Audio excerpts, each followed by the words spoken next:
Hello everyone, I know you are going to use this video for falling asleep, so before that, like this video, subscribe to the channel, and let me know where you are from. Also, what time is it? It began with a voicemail. Not the kind you expect from a friend checking in, or a scammer trying to sell you fake insurance. This one didn't even make sense. It came at 2:43 a.m. I only heard it when I woke up. The timestamp glared at me from my screen, an odd hour for anyone to be calling. I almost ignored it. Almost. But there was something about it. A strange gut feeling, like a pull in my chest. The message was only 12 seconds long, and when I played it, all I heard was breathing. Heavy, ragged, like someone had just run a mile and then held the phone up to their mouth. There was a faint crunching in the background. Footsteps, maybe. Wind. A soft, distant creaking noise. And then, just before the message ended, something else. A whisper.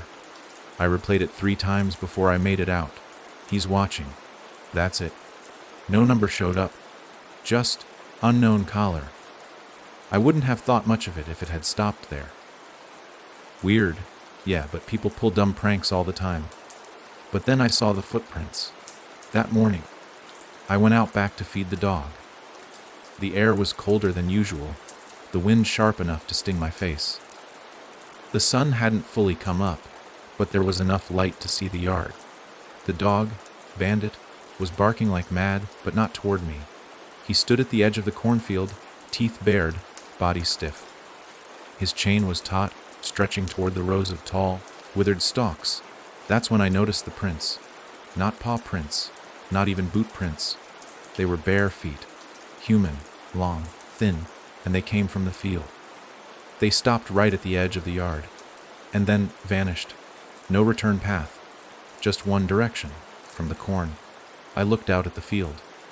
The wind was moving the stalks, but not like normal. It shifted in a wave, like something deeper was moving through it. Something that didn't care that the harvest was long over. Something walking beneath dead leaves and broken husks. I didn't go in. I'm not stupid. I called the sheriff, reported it.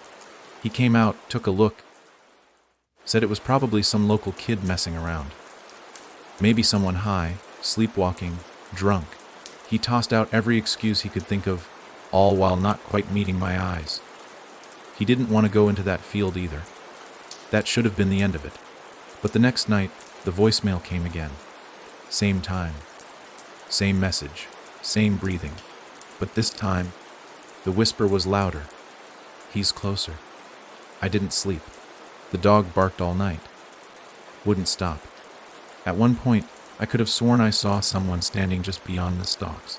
Not moving, just watching. I turned on the floodlights, ran out with a bat in my hand. Nothing. No one. But Bandit's chain was broken. Snapped clean. I found him the next morning. Or what was left of him. There wasn't any blood. Just his collar, a few tufts of fur, and tracks. Those same barefoot prints, now deeper. Closer. I tried calling someone. Anyone. The sheriff wouldn't answer.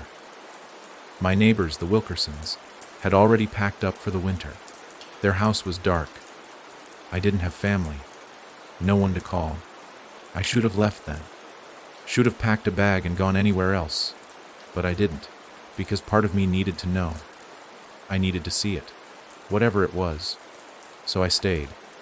That night, I waited with the lights off. I sat in the living room with a shotgun across my lap, and the voicemail still playing in my head. Over and over. He's watching. He's closer. I don't remember falling asleep, but I woke up at 2:43 a.m., not to a call, but to a knock. 3 slow knocks at the back door. I didn't move. I couldn't. I just sat there, breathing shallow. Shotgun gripped so hard my fingers went numb. Then, the door creaked. It wasn't locked. I forgot to lock it. It swung open slow, dragging across the floor. I raised the gun, called out. Who's there? No answer. But I saw the shadow step inside. Long, unnaturally tall, shoulders that touched the frame, a head that ducked low to enter. No sound, no voice, just the shape of something not quite right, It stepped forward once, twice. Then, it was gone. Just vanished. I ran outside, heart in my throat, spinning in every direction.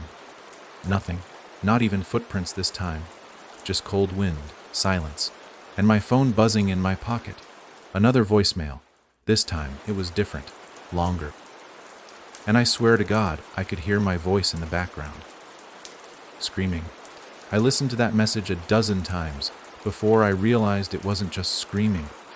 It was a warning. My voice, panicked, broken, was saying something.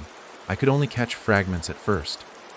There was static, and beneath it, a strange humming sound, like wind blowing through hollow bones. But the words were mine. I could feel the fear in them. Don't open the door. He's not human. If you hear the bell, run. Just run. Then a sudden burst of noise, like the phone was dropped or ripped away, and the message cut off. The timestamp, 2:43 a.m., same as always. But the call wasn't from unknown this time. It was from me. My own number. I checked the call log 3 times. I even called the phone company. They said it was impossible. Said it must have been spoofed. A prank. Some kind of glitch. But I knew better. Because deep down, I remembered something. Something that didn't feel like a memory, but more like a dream I hadn't dreamed yet. And in that dream, I had screamed those same words. I didn't leave the house for 2 days. I boarded up the doors. Nailed the windows shut. I didn't sleep, didn't eat. I just sat with the shotgun, the lights on, the voicemail on repeat. Every time I heard my voice, the hair on my neck stood up like it was warning me all over again. Then came the bell. It was subtle at first, faint, almost like wind chimes swaying in a far-off breeze. I thought I was imagining it, until I realized the power had gone out. No lights, no hum from the fridge, no signal on the phone, just a thick, swallowing silence, and that sound. Growing louder, a bell, not cheerful, not delicate. It rang with a weight to it, like something old, rusted, dragged through centuries of dirt, deep and low and steady. Dong, dong. Each ring sent a pulse through the air, rattling the nails in the boards, shaking the water glass on the table. I stayed in the center of the living room, gun trained on the front door, every light dead. The bell kept ringing, and then it stopped. What replaced it was worse. Footsteps. Not like before. Not soft or sneaky. These were heavy, measured, coming straight up the porch steps. The door handle turned, rattled. I screamed, "Who's there?" No answer. Just a whisper through the keyhole. Too late. I pulled the trigger. The blast shattered the silence. Wood splinters flew. Smoke filled the air. But when it cleared, the door was still shut, and something was laughing. Not a human laugh, not even close. It came from the walls, the floor, inside my head, a rasping, guttural sound, like something that had forgotten how to mimic people. I dropped the gun. Ran. I don't remember getting into my truck, just that I did. I drove without stopping, without thinking. The road blurred beneath me, and the sky above twisted in a way I couldn't explain, like the stars were wrong. Rearranged, I made it to town by sunrise. Parked in front of the diner. Stumbled inside like I'd crawled out of a grave. The waitress, Marlene, took one look at me and dropped her coffee pot. I must have looked like hell. She brought me water, called the sheriff again. He showed up 30 minutes later, same as before, acting like I was crazy. But there was something different this time. He didn't ask questions. He just said, "Come with me." We drove in silence, back to my house. But when we got there, it was gone. Not burned, not destroyed, just gone. No boards, no windows, no door, no roof, no walls, just a field. And in the middle of it, my phone. Sitting on the ground, buzzing. One new voicemail. The phone buzzed once more, then stopped. The sheriff looked at me like I was a problem he'd inherited and didn't know how to fix. He walked over, bent down, and picked up the phone. Looked at it like it might bite him. "You said this was your house," he muttered. "Right here." "Yes," I told him. My voice cracked. It was. You saw it. You were here 2 days ago. He didn't say anything. Just handed me the phone like it was made of glass. One new voicemail. I didn't want to press play. Not out there, not with the wind still and the grass around us completely motionless, like it was holding its breath. But I had to, so I did. The message was short, less than 10 seconds. It was my voice again. But different this time, tired, hollow, barely holding it together. It said, "He's inside now." Then a knock, muffled, dull, like a hand against drywall, then silence. That was it. I lowered the phone slowly. My chest was tight, like something heavy was pressing down on it. The sheriff squinted at me. "You're sure this was your house?" I didn't answer. What was the point? The only thing that mattered now was the hallway. I remembered it all at once. Something buried coming loose, like a tooth rotting out of a jaw. The hallway that shouldn't have been there. That one night, maybe a year ago, I had woken up at 7:33 a.m. because the house felt wrong. Not like a noise had woken me, but like the space itself had shifted. I remember stepping out of my bedroom and seeing it. A hallway. Long. Narrow. Just there. I lived alone. There'd never been a hallway there before. And it wasn't just new, it was wrong. Too narrow. Too dark. Too quiet. The air didn't feel like air in there. It felt thick like breathing syrup, and it was cold. I took one step in, then another, and the door behind me slammed shut. I remember running forward. No doors, no windows, just a hallway that kept stretching.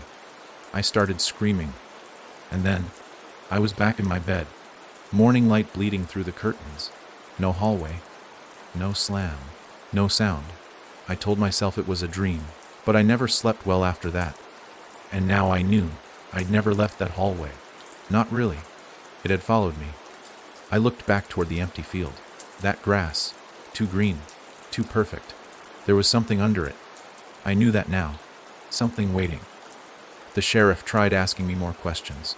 He said things like, "Maybe you need to talk to someone," and "It could be stress," and "We'll get it sorted."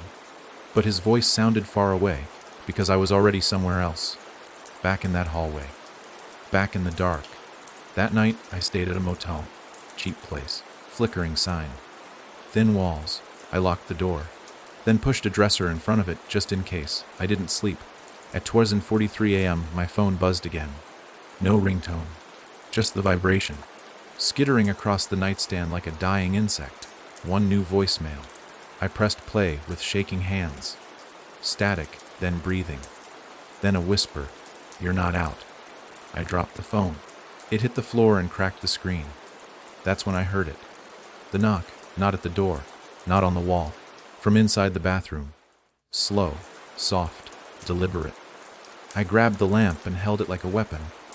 I tiptoed to the bathroom and put my ear to the door. Nothing. I turned the knob, pushed it open. The light flicked on. Harsh, yellow, and the mirror was fogged, but I hadn't showered. And in the mirror, I saw a man standing behind me. Only, he wasn't in the room, just in the reflection. His face was blurry, like a smeared painting. His eyes were too wide. No whites, just black. I turned around, swinging the lamp, but the room was empty. I looked back. The mirror was clean, empty. I didn't sleep at all that night. In the morning, I checked out early. The clerk looked half asleep and barely made eye contact, but when I handed over the key card, he frowned. "You're the guy from room 6, right?" "Yeah." He hesitated. "Just out of curiosity, did you lose your phone? We keep getting calls from that room, but the number shows up as yours." My mouth went dry. "When?" I asked. He tapped the monitor. "Every night," he said. "Always the same time." I didn't ask what time. I already knew. 2:43 a.m. I walked out without a word. Got in my truck, and that's when I saw him. The man from the mirror, standing by the roadside, not moving, not blinking. He raised his hand and waved, and in that moment, my radio turned on all by itself. No music, no static, just one sound. A bell. I drove for 6 hours straight. Didn't eat, didn't stop. Just drove. Didn't even pick a direction. I just wanted distance. Space between me and the man I saw by the road. The man who wasn't there when I looked again. But every town I passed felt wrong. The air too still. The people too quiet. And somehow heavier. Like something was pressing down on the world, warping it just slightly out of shape. By the time I reached the next motel, I could barely see straight. My eyes were stinging, my hands numb on the wheel. I checked in under a fake name. Didn't use a credit card. Cash only. I didn't want anything connecting me to a real identity anymore. Not after what happened to my house. Not after the hallway. The room was better than the last one. Thicker curtains. No mirror in the bathroom, thank God. But there was something else. An old wooden dresser shoved against the far wall. Ugly thing, with peeling varnish and these weird little carvings on the corners. Looked like teeth, almost. And on top of the dresser, like it had been left just for me, was a tape recorder. Actual tape, no label. I stared at it for a long time before I touched it. Thought about calling the front desk, asking if it had been left by mistake. But something told me not to, because deep down, I already knew the answer. So I pressed play. The tape hissed to life, the kind of sound that comes before something terrible. Then a voice. My voice. But not from any message I'd left before. This time I was screaming. It was distant at first, like I was in some echoing concrete room. Then there was a sound behind the scream. A dragging, wet, slithering noise. Something that didn't belong in any motel, or any world I understood. Then the screaming stopped. A different voice came through, low. Croaking. Like it had learned English phonetically, and got the rhythm all wrong. It said, "You're not dreaming. You never were." Then the tape popped and whirred like it had reached the end. I hit rewind without thinking. Just needed to hear it again. Needed to confirm I hadn't imagined it. But when I played it again, silence. No hiss, no voice, no scream, just blank tape. I checked the device. It hadn't recorded over anything. The wheels were still spinning fine. The tape was intact. But the sound was gone. I ejected it. Held it up to the light. There was a faint smear of something across the plastic window. I rubbed it. Blood. Fresh. I dropped it like it bit me. That night, I didn't sleep. But I didn't hear anything either. No knocks. No phone calls. Almost like whatever it was had passed me by. Until 2:43 a.m. The digital clock on the nightstand blinked to that exact minute. And the tape recorder. It pressed play by itself. Only this time there was no voice, no screaming. Just the sound of footsteps. Slow, deliberate, getting closer. I grabbed the recorder and threw it against the wall. It shattered. Fell to pieces. The tape unspooled across the carpet like intestines. And then, a knock at the door. 3 soft taps. Even. Measured. Not impatient, like it had all the time in the world. I held my breath. Didn't move. A few seconds passed. Then, a second knock, this time on the window. I turned slowly. Pulled the curtain aside just an inch. There he was, the man from the mirror, from the roadside, standing right there on the other side of the glass. Only, he wasn't outside. He was inside the window, behind the glass, on my side of the room. I dropped to the floor, crawled to the door, fumbled the lock open and ran barefoot into the parking lot. Didn't grab my bag. Didn't even grab the keys. Just ran. The sky above was blank. No stars. No moon. Just endless black like the night itself had been hollowed out. And then the lights in every room of the motel flickered on at once. Every window. Same exact figure. Every room. The man. All of him staring at me. Like a row of mirrors reflecting the same nightmare. I turned and ran. Didn't look back. I walked for hours. Through dirt roads.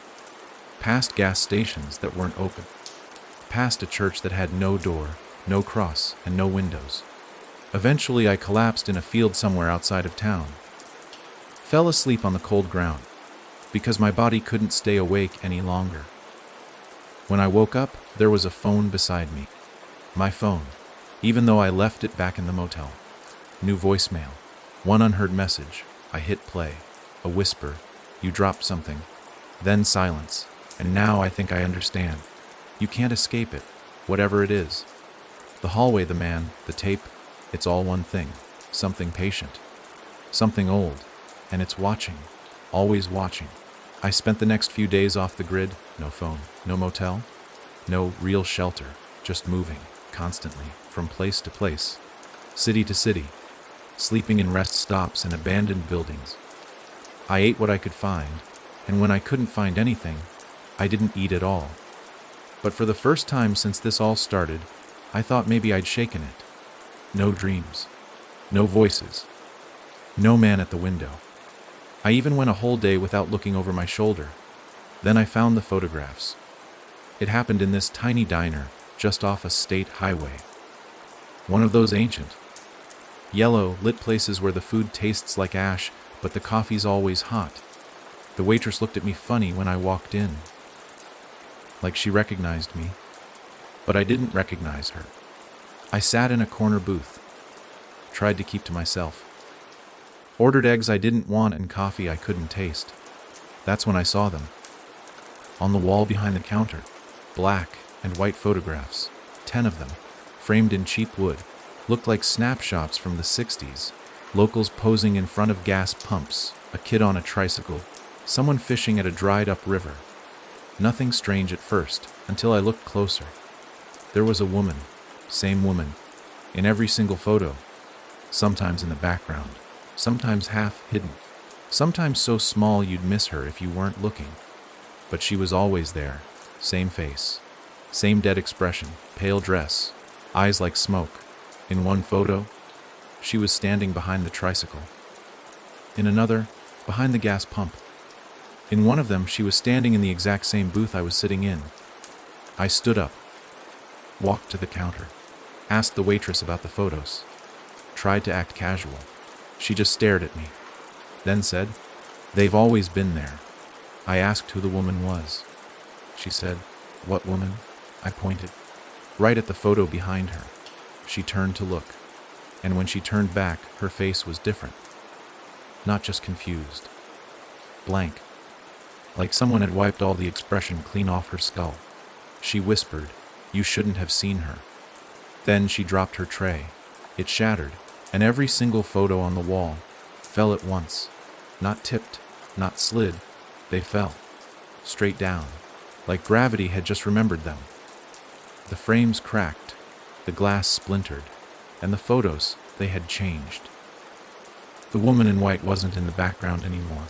She was in front, taking up the entire frame, looking right at me. Every photo, same dead stare. And in one of them, I was standing behind her. I didn't run, not right away. I backed out of the diner like I was walking through a minefield. Got in my car. Drove until the sky turned black and the headlights started to flicker. At a gas station, I splashed water on my face and stared into the mirror. No woman. No man. Just me. But when I got back in the car, there was a photograph on the passenger seat. Glossy. Full color. Still warm. It was a picture of the diner, taken from the parking lot. And in the window, sitting in my booth, was the woman in white, smiling. I don't sleep anymore. Not because I'm scared of what I'll see, but because every time I close my eyes I feel watched. Like there's a camera somewhere. Capturing every second. Framing it. Freezing it. Because this thing, whatever it is, it doesn't kill. It collects. And I think I'm part of its collection now. I was 5 hours from that cursed diner. Driving west. No destination. Just away. I hadn't eaten in 2 days. My eyes burned. My hands trembled on the wheel. I kept seeing flashes of her in the corner of my eye, behind trees, in reflections, in the smear of headlights on the windshield. But this story isn't about her. Not directly. It's about the house I ended up in. And the knock that came, twice. I was starting to lose time again. I'd be driving, then suddenly realize I'd missed turns. Hours would pass gone. I'd look at the clock, and it wouldn't make sense. So I pulled over in this tiny, dying town. One of those places that seems built on silence and dust. Not a soul in sight. Not even cars on the road. That's where I saw the house. It wasn't anything special. A little two-story thing, sagging from the weight of forgotten years. Shutters askew. Door hanging slightly open. It shouldn't have looked inviting, but it did. I don't know why. I just knew I had to go inside, like something was pulling at my ribs from the inside out. So I did. The floorboards groaned under my boots. The air smelled like old paper and damp wood, like time had rotted in the corners. There was no furniture. No photos, no dust even. Just emptiness and air that felt too thick, but it was quiet. And I was tired. So I sat against the wall, closed my eyes just for a second. And that's when I heard it. Knock, knock. Not at the front door. From inside the house. Somewhere upstairs. 2 knocks. Heavy. Slow. I froze. My blood ran cold. You know that kind of fear where your body wants to run, but your muscles won't listen. That kind. Then silence. Until, knock, knock. This time it was closer. Still upstairs, but lower. Like something was moving from room to room. I stood. I should have run. Should have left right then. But I didn't. I just stood there, listening. Knock, knock. Right above me now. The ceiling creaked like something heavy was shifting its weight. And then, knock, knock. Behind me. I spun around, heart in my throat. No one there. Just the open door I came through now closed. I reached for it. Locked. No sealed. Like it had never opened at all. I backed up. That's when I saw it. A message, scrawled on the wall in something that looked like charcoal. They always knock twice. And below it, smaller writing. Don't answer the second. I turned. The house was completely quiet. I moved to the stairs, step by step, barely breathing. The second floor looked wrong. The hallway stretched longer than it should have, the doorways wider. The light leaking from under the doors was dim and red, like it was bleeding through. I stepped forward. Knock, knock. From the third door on the left, I froze. My mouth went dry. Then a voice whispered from behind the door. Not loud, not angry, just patient. I know you can hear me. The doorknob turned but didn't open. I'm almost through. I backed away. Then the door next to it began to breathe. Not open. Breathe. In and out. In and out. Like the wood itself was alive. Knock, knock. That was the second knock. From the door behind me. The one I passed first. I turned. Something was standing behind it now. I could see its feet through the crack under the frame. Bare. Filthy. Wrong. And then a voice spoke. A child's voice. You already answered once. Another whisper, from the other door. Answer again. And you're ours. My pulse thundered in my ears. My hands were shaking. And suddenly, I understood. The knock isn't a question. It's a test. And the second one. That's the one they need you to answer. I didn't touch the door. I ran. Back down the stairs. The walls bent around me, stretching and twisting like a funhouse mirror. The stairs kept going, longer than they should, until they suddenly ended, and I fell through the floor, not into it. Through it, into black, into cold, into silence, until I landed on something soft. When I opened my eyes, I was back in my car. Middle of the road, engine off, doors locked, a motel key in my hand. I've never seen the motel before. The tag says, Room 6. They always knock twice. The key still smells like smoke, and my rearview mirror. There's a handprint on it. Small, bare, pressed from inside. I held the key in my hand for a long time before I stepped out of the car. The tag was faded, the number almost worn away. room 6. And on the back, those same 5 words. They always knock twice. The motel was the kind of place that looked like it had given up on being noticed. A crooked neon sign buzzed in and out. Just enough light to show the peeling paint, the cigarette burns on the railing, the curtains that didn't close all the way. No one at the front desk. No sound. It was like the place was waiting. I walked past rooms 1 through 5. All the doors were shut, curtains drawn. No movement. Then I got to 6. The door was already open. Only an inch, but open. I pushed it slowly. The hinges let out this long, low creak like it hadn't moved in years. The inside smelled like old leather and iron. The kind of smell that clings to your skin. Room 6 was nothing special. Bed, nightstand, a lamp with no bulb, no TV, no phone. Just a door on the far wall I hadn't seen on the outside. It was closed. No knob. Just a thin seam in the wall, like the outline of something trying to stay hidden.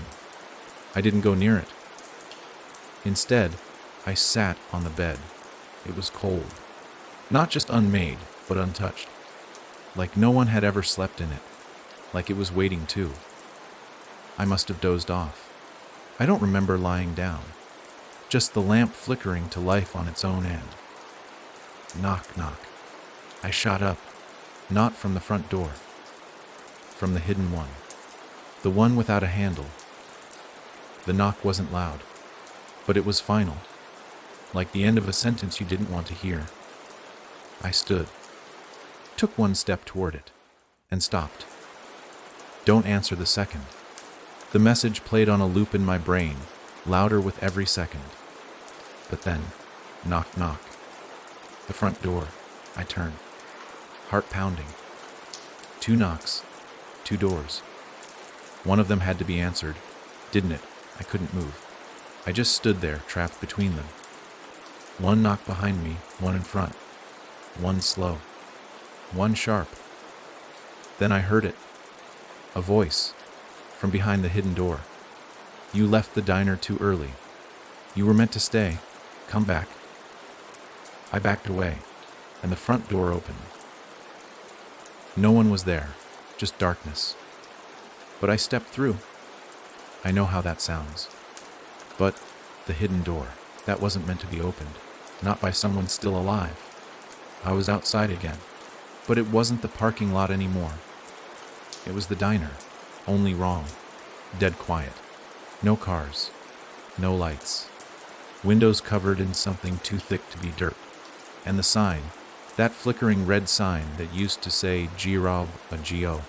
Now just read Yarrow, Ohm, 6 then. Knock, knock. From the front door of the diner. I was on the outside now. I didn't knock. I didn't answer. But someone else did. From the other side of the glass, a shadow moved. Too thin, too tall. And then, a second knock. I turned and ran. I didn't care where. Just away. Through alleys. Past buildings that shouldn't have been there. Past signs that all said the same thing. They always knock twice. Don't be the one who answers.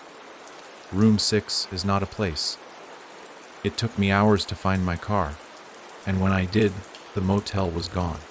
In its place was just a patch of dead grass and a piece of crumbling sidewalk. Like it never existed. But the key was still in my pocket. And every now and then, when I close my eyes, I hear it. Knock, knock. From somewhere nearby.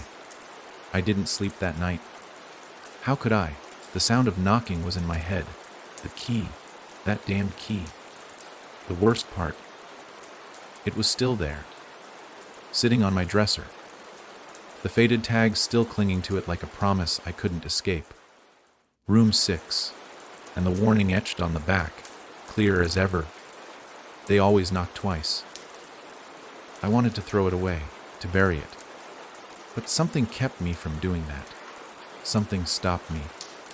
Instead, I spent hours staring at it. A strange, knowing feeling growing in my gut.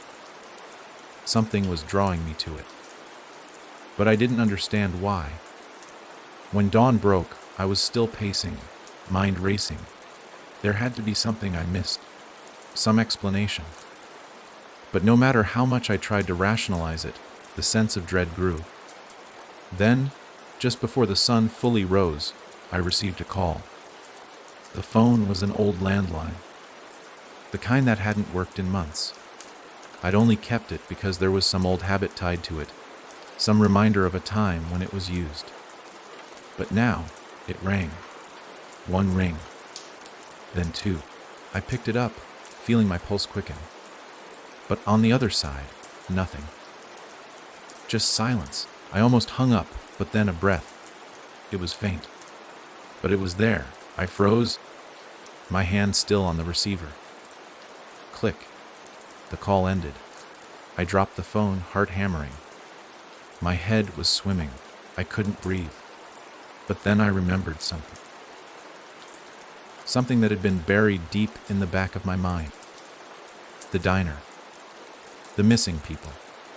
I'd heard whispers about it, but I hadn't paid attention at the time. People in the town, people I thought I knew, had been disappearing. One by one. No trace. No bodies. Just a name that vanished like a breath of smoke in the wind. And then I heard the whisper again. They don't leave. Not really. The voice came from behind me, soft and far too close. I spun around, but the room was empty. No one there. But the floor beneath me creaked. I was not alone. A chill slithered down my spine, the air growing thick, pressing in like a weight. Knock, knock. I turned slowly, my heart in my throat. The sound wasn't coming from outside this time. It was from behind the closet door. I wanted to run. I wanted to scream. But my legs, they wouldn't move. The door creaked open on its own, and in the dark, I saw them. There were at least 5 of them.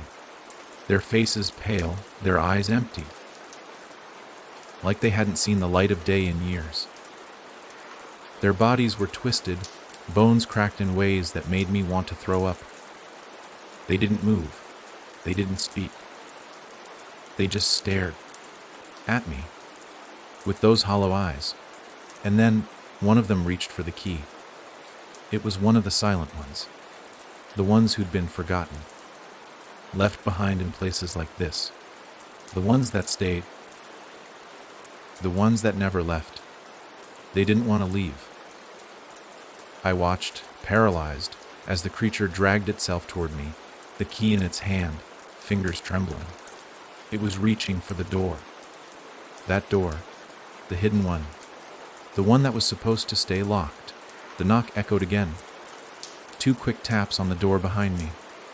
The first knock, the second. I didn't know what would happen next, but I knew I had to choose. Answer it, or keep running. The silent ones were close now. Too close.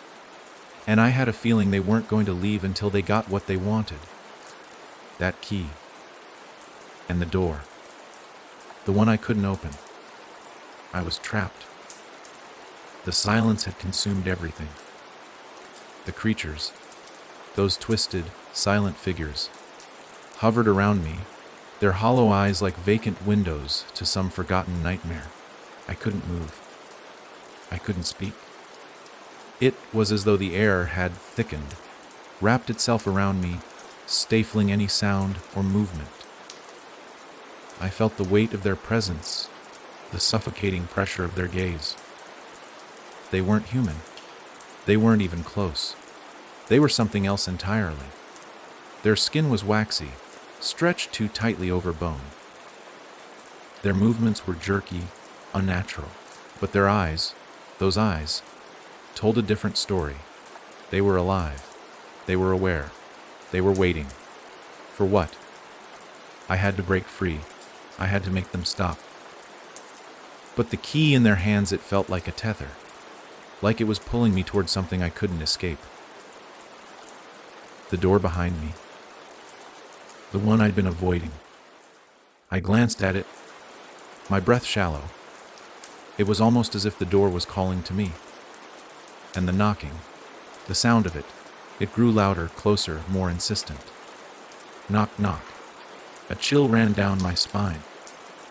I felt the presence of the silent ones grow stronger, like they were feeding on the fear in the room. I couldn't see it, but I could feel it in the air. A crackling energy that grew more oppressive with every passing second. It wasn't just a door. It was a threshold, a boundary between two worlds. And they wanted to cross it. I didn't know how I knew this, but I could feel it deep inside, like a truth that had always been there, buried beneath the surface of my thoughts. There was no escaping it. Not anymore. And yet, part of me wanted to open the door. I didn't understand why. My mind screamed at me to turn away, to run, but something inside me was drawn to it. My hand twitched. Then, the figure in front of me, the one with the key, moved. Its fingers were trembling, pulling at the metal, lifting it closer to the door. The others stood still, as if watching with a twisted sense of anticipation. Their eyes never left me. My heartbeat thundered in my chest. The air was thick, suffocating. My throat burned as though something was trying to crawl up from the depths of my lungs. Knock, knock. This time, I didn't flinch. The figure with the key slowly turned it, the metallic click sending a shockwave of terror through me. The door creaked open. I felt the world shift. It wasn't a sound. It was a feeling, like gravity itself was bending, warping. Something was on the other side of that door. Something waiting. I had to see it. I had to know what was behind it. I wasn't sure if I was afraid, or if I was already too far gone to care. But the moment the door cracked open, the air shifted again. It grew colder, and the silent ones, those creatures, moved. They stepped forward, one by one, like shadows stretching to consume the light. But they didn't enter. They waited. I felt it then. There was something in that room. Something that called to them. Something that kept them just outside the door, tethered to the threshold. As if they couldn't cross it, but they couldn't leave. Either. They were bound to it. And I knew, that whatever was on the other side was the key to this twisted nightmare. The key to everything. I stepped forward, my legs shaky. Each movement feeling like I was walking through a fog. I reached out for the door, my fingers trembling. My heart raced as I pushed it wider. And then, the world spun. It wasn't the room behind the door that shocked me. It was the void. A black, swirling abyss that stretched beyond comprehension, beyond the edges of space and time. It was as though I was looking into a different reality, a place that defied the laws of nature. I stumbled back, breathless, heart pounding in my throat. The creatures, they didn't move. They just watched. I could feel their eyes, like they were waiting for me to make a choice. To step through. To cross that threshold and join them in whatever darkness lay beyond. I couldn't do it. Not yet. But I knew it wasn't a question of if. It was a question of when. And that when, it was drawing closer with every passing second. Knock, knock. The sound came again, louder than before. I turned, heart skipping a beat. It was as though the knock had come from inside my own head, reverberating through every fiber of my being. And then I heard it, a voice, soft, faint, but unmistakable. Come, step through. It wasn't a whisper. It wasn't a demand. It was an invitation. I felt it pull at me. The door was open now. The creatures, they were waiting. They were ready. And I stood on the edge.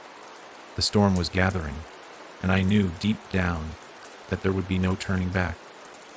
I could feel it deep in my bones, a trembling pulse that vibrated through the air. The room had become something more than just a space. It was now an altar, a boundary between what was and what could be. The creatures, those twisted, hollow-eyed beings, were still there, frozen in their eerie stasis, as if waiting for something. Or someone. My fingers brushed the edge of the doorframe, still quivering with the shock of what I'd seen. What I felt. The void beyond was vast, endless, as though the room itself had folded into something more ancient, more infinite than I could ever hope to comprehend. The dark abyss was calling, and every fiber of my being screamed to pull away, to turn back to safety. But the pull, the undeniable draw, was stronger. It was like the door wasn't just an entryway, it was a trap, set to ensnare my curiosity, my soul. I stood there, in the threshold, just within the room, too terrified to move forward, yet too transfixed to leave. The creature's eyes didn't leave me. They stared, cold and unblinking, their expressions unreadable. They were waiting for me to choose, to decide if I would step through that door and abandon whatever was left of the world I knew. Suddenly, I felt a chill creep up my spine. Like a whisper of wind that didn't belong in this place. The knock came again, louder this time, booming through the silent air like thunder. Knock, knock. It was then that I noticed something.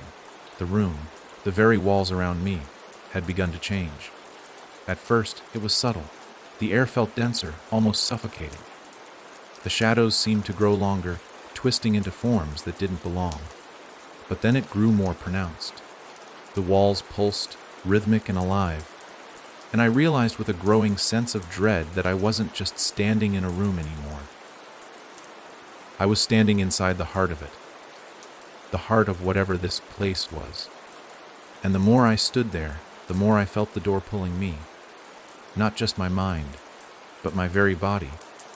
My feet felt like they were cemented to the floor, reluctant to step forward yet unable to move away. I had become part of the room, part of whatever this cursed place had turned into. The knocking stopped, but the voice from beyond the door, that soft, coaxing voice, continued. It seemed to echo from all directions at once, reverberating in my skull. It spoke with a calm that belied the terror gnawing at my insides. Come through. We're waiting for you. The words were soft, almost hypnotic, but I knew better. I knew that it was a trap, a lure. Whatever it was beyond that door was not meant for me. But as I stood frozen, unable to tear myself away, I realized that I no longer cared. The creatures behind me, still silent, still unblinking, slowly began to move. The one closest to me, the one with the key, raised its arm, stretching the twisted fingers in my direction. I could feel the weight of its gaze, the suffocating pressure of its presence. There was no escape, no retreat. Do you want to know what lies beyond? The voice whispered again, this time closer. I could feel it brush against my ear like a breath, a puff of air that didn't belong in a place so still. The truth is waiting for you. The truth. I'd been running from it for so long. I'd buried it deep within myself, hidden from the things I didn't want to understand. But now it was here. It was inescapable. I wasn't sure what I was expecting when I looked back at the door, but what I saw, what I felt, wasn't what I had anticipated. The void beyond wasn't empty. It wasn't a place of nothingness. It was a place of everything. I could feel it now. The intensity, the gravity of what lay beyond. The door wasn't just a gateway. It was a mirror, reflecting every secret I had buried, every lie I had told myself, every moment of fear that had shaped my life. It wasn't just a door. It was me. It was my choices, my darkness, my deepest fears. And in that moment I understood. The creatures, the key, the door, they weren't just waiting for me to step through. They were waiting for me to accept it. To accept the truth of what I was. To understand that I had already crossed that threshold long ago, whether I knew it or not. And then, the pull grew stronger. I didn't just feel the need to open the door anymore. I needed to step through. It wasn't a choice. It was destiny. It was everything that had led me here, every twisted path, every horrifying moment. The door, the void, the creatures, all of it. It was part of me. And I was part of it. I felt my feet move. It was subtle at first, a single step forward, and then another. Each movement was like wading through thick, cold water, but I couldn't stop. I didn't want to. The creatures, those silent, waiting things, stepped aside, as if granting me passage. My hand reached for the door. The moment my fingers brushed against the cool surface of the threshold, everything changed. I was no longer in the room. I wasn't in the house. I wasn't in anything anymore. I was in the other side, and as I crossed the threshold, the darkness swallowed me whole. I couldn't breathe. It was like the air had been sucked from my lungs, replaced by something thick and suffocating, something that wrapped itself around my body like tendrils of ice. I gasped, but no sound escaped. The overwhelming sensation of weightlessness was the first thing I noticed. There was no ground beneath me, no ceiling above, just an expanse of endless void, stretching out in every direction. I should have felt fear. It should have paralyzed me, that realization, that I was no longer standing in a room, or even in a world I knew. But instead, there was something else, something darker. A strange, cold comfort settled in my chest as I floated in this place, adrift in nothingness. I turned in every direction, but there was nothing to see. No lights, no shadows, just the suffocating pressure of the void. I was surrounded by a vast emptiness that didn't seem to want to swallow me. It wasn't the void of space, either. It wasn't the emptiness of something abandoned. This felt alive. Suddenly, a sound, the faintest echo. My heart jumped. There was something here with me. I wasn't alone. Do you feel it? The voice whispered again, not from any direction, but from everywhere at once. A haunting whisper that seemed to seep into my very soul. The voice wasn't the same as the one I'd heard before. This voice was older, colder, and it felt as though it came from something far more ancient than anything I could understand. I tried to scream, but still, no sound came. I tried to move, to will myself to escape, but there was nowhere to go. No walls, no floor, no ceiling, just this suffocating blackness that surrounded me. I could hear the voice again, this time closer. It wasn't just a whisper anymore. It was like a soft, melodic hum that seemed to vibrate in my skull. Do you feel the pull? The pull that draws you into this place. I blinked, unsure if the voice was mocking me or if it was genuinely trying to guide me. I felt myself drifting further, drawn forward by some unseen force. My mind raced. What was happening to me? Where had I gone? How had I crossed over into this realm? No, this isn't real. I thought, trying to convince myself that it was all a nightmare. But even as the thought crossed my mind, I realized it was a lie. This place was too real. The silence here was too profound. It was a place between places, between reality and something else. Something other. I reached out into the void, expecting to touch something, anything, but there was nothing. Not even the sensation of air or space. My hand disappeared into the void as though it was nothing more than a passing thought. The emptiness swallowed it whole. This isn't real. The words rattled around in my head, and yet they felt weak, like I wasn't sure if I believed them myself. Maybe this was real. Maybe the door, the key, the creatures, they weren't just part of a dream. They had led me here for a reason. I didn't know how long I floated there, adrift in the endless black. Time lost all meaning. Seconds stretched into minutes. Minutes bled into hours.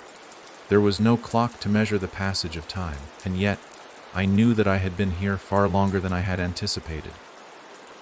The cold, Weightless nothingness was starting to seep into my very soul, filling me with dread.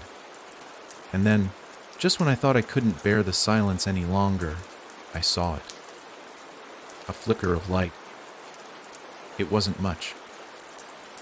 Just a spark, a tiny glimmer in the distance, but it was enough to pull my attention, enough to make my heart race with the kind of fear that only comes from the unknown. I moved toward it, or rather, the void around me seemed to push me in that direction. Every instinct screamed at me to turn away, to fight it, to flee, but my body moved of its own accord. The closer I got to the light, the more vivid it became, and the more I could feel the pull. It wasn't just a light, it was a presence, something alive, something that wanted me to come closer. The sound of the voice returned, this time more insistent, more desperate. You have to come. You must. There is no turning back now. I didn't want to listen. I didn't want to hear it.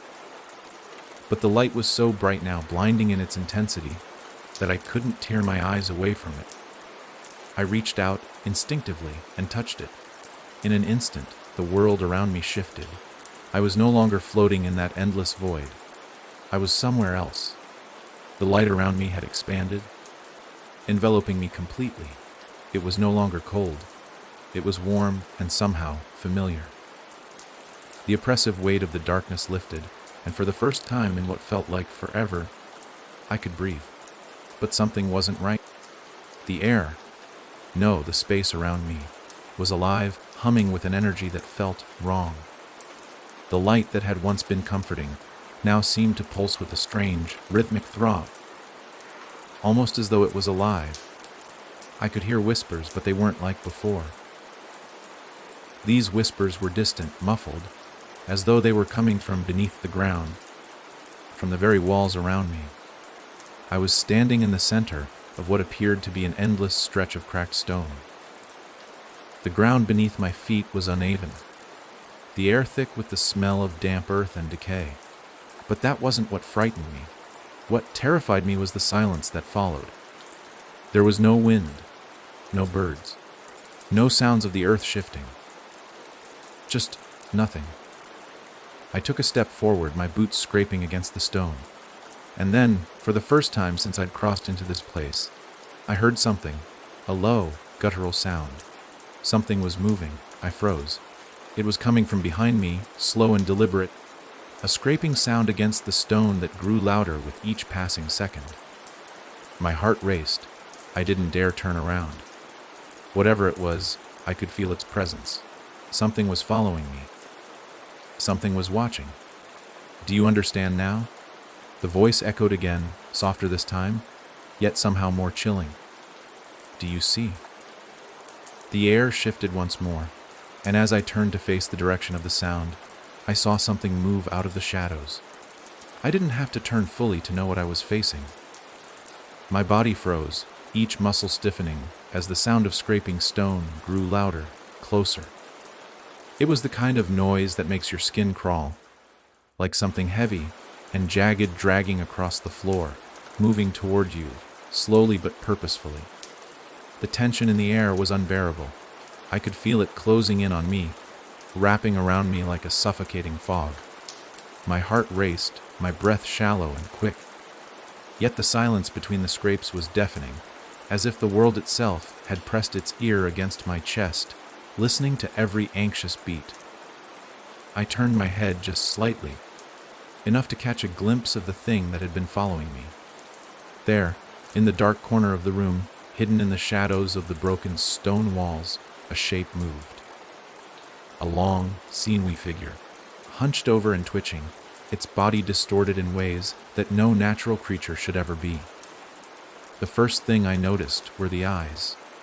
Huge, bulbous, they glowed faintly in the darkness, shining like the reflection of moonlight on water. But there was no moon here, only the sickly, flickering light of that strange glow that surrounded me. Those eyes, they were wrong. They didn't belong. They were too many, too large, too hungry. I felt their gaze on me, even though the creature was still too far away to see in detail. But those eyes, they saw me. They pierced through the air like a knife, cold and calculating, and in that moment, I knew the truth. I wasn't just being watched. I was being hunted. The thing in the shadows moved again, its form twisting unnaturally as it crept closer. The sound of its body dragging against the stone reverberated in my skull, and I could hear the quiet click of something sharp, something jagged scraping together. I wanted to scream. I wanted to run. But my feet were rooted to the ground. My body betrayed me, frozen in place by the weight of the creature's gaze, by the dread building up inside of me. And then, with a movement so quick it almost made me doubt my own eyes, the creature darted into the light. It wasn't like anything I'd seen before. It was humanoid, but not human. Long, spindly arms that seemed to stretch and bend at impossible angles, fingers ending in claws that scraped the ground as it moved. Its skin was a pale, translucent shade, almost like it was made of the same material as the air I was breathing. Thin and fragile, yet unnervingly present. But it wasn't the body that made my blood run cold. It was the eyes that filled its entire face, each one an orb of glowing light, all trained on me. They weren't alive. They weren't human. The eyes were the eyes of something ancient, something far beyond me, something that had existed long before this place, or this world, had even been conceived. Something that watched and waited, waiting for the right moment to feed. In the center of the creature's face, between its monstrous eyes, was a gaping maw, wide, filled with jagged teeth, yellow and sharp like a predator's. The maw wasn't even fully visible yet, but the mere hint of it was enough to make my stomach churn. It looked like it had been hiding its true form, like the creature's very shape had been designed to deceive, to lure. I swallowed hard, my mouth dry, my body shaking as I fought to move, to run, to do anything. But the more I looked at it, the more I felt the pull. Its pull. I knew I couldn't escape. The voice came again, but this time it wasn't a whisper. It was a command, harsh and final, echoing through my mind like a dark prophecy. Look at it. I didn't want to. I knew what I would see. More eyes, more teeth, more horror. But my body betrayed me again. My gaze was locked, unwilling, to the creature's monstrous face. And then, in the midst of the swirling terror, something within me broke. It was like the creature's eyes reached into my very soul and cracked it open, forcing everything I had buried deep down into the light. The fear, the anger, the helplessness, it all came flooding out, and in that instant, I understood. This wasn't a creature meant to hunt for sustenance. This was something older, something ancient, something that fed not just on flesh but on emotions, on the fear that it created, on the dread that built up inside of you until you were nothing but a hollow shell, ready to collapse in on itself. The creature didn't need to devour me. It had already won. It was feeding on me right now. Do you understand? The voice repeated, softer now, but still everywhere, wrapping itself around my mind. You are here because you are meant to be. You are part of the puzzle. You are the key. The words echoed, bouncing off the walls of my mind, but they weren't mine. They didn't belong to me. The creature moved again, dragging itself closer, its claws leaving deep gouges in the stone as it approached. Its eyes never left mine, never wavered. And then, with a sudden, sickening motion, it spoke. Its voice was like the grinding of bones, like the shuffling of 1,000 whispers all mixed together in one horrifying sound. It spoke slowly, deliberately, as though savoring each word, each syllable that passed from its gaping mouth. You are not ready, it said, its voice sending chills through my body. But you will be. You will become part of me. I could feel the pull again, stronger this time, impossible to ignore. The eyes were everywhere, pressing against me, suffocating me, pulling me into the depths of their cold, dead gaze. Come closer. It whispered, its voice dripping with malice. Come, see the truth. And with that, I felt my body move. uncontrollably toward the creature. Its eyes pulled me in deeper, deeper into the dark, and I knew, deep within my gut, that there was no going back. This was it. The truth of this place was about to be revealed. But what I didn't know, what I couldn't yet comprehend, was that the truth would be far worse than any horror I had ever imagined. The pull of the creature's eyes was like gravity itself, an invisible force that drew me in, step by agonizing step. My feet moved of their own accord, the ground beneath me shifting and sliding, as if it were alive, as if it too were complicit in this nightmare. I tried to fight it, tried to break free of its hold, but it was no use. My muscles locked in place, my legs trembling beneath me. Every inch I moved closer to the creature was a battle, one that I was losing. As I stepped into the light, the full scope of the creature's form became clearer, though not by much. It wasn't merely standing there, waiting for me. It was breathing, if you could even call it that. Its chest rose and fell, but not with the rhythm of life. No, it was something more mechanical, more unnatural. Each rise, each fall of its chest seemed to echo through the room, vibrating the very air around me. Its glowing eyes watched me as I approached, their cold, distant gaze unwavering. But there was something else there now, a flicker of recognition, a glint that felt almost alive in the depths of its abyssal pupils. Closer. It whispered again, the words slithering into my mind, curling around my thoughts like smoke. Closer, and you will understand. I didn't want to understand. I didn't want to know the horrors that lay beneath that thing's gaze, beneath the surface of this place, but the compulsion was too strong. Come. It coaxed again, its voice sending shivers down my spine. And then, just as I thought I couldn't take another step, I saw it. There, in the space just beyond the creature's head, I saw something that made my stomach churn. A figure crouching in the shadows. Its shape was blurry at first, like a mirage that was just out of focus. But as I blinked, the figure became clearer. An old man, his face contorted in agony, his eyes wide with fear, but his body still, as if frozen in time. I froze in place too. I knew this man. I knew him. But I couldn't place his name. His face was too familiar, yet too distant. His eyes seemed to speak to me, pleading, as if he were begging for me to remember something important. But I couldn't.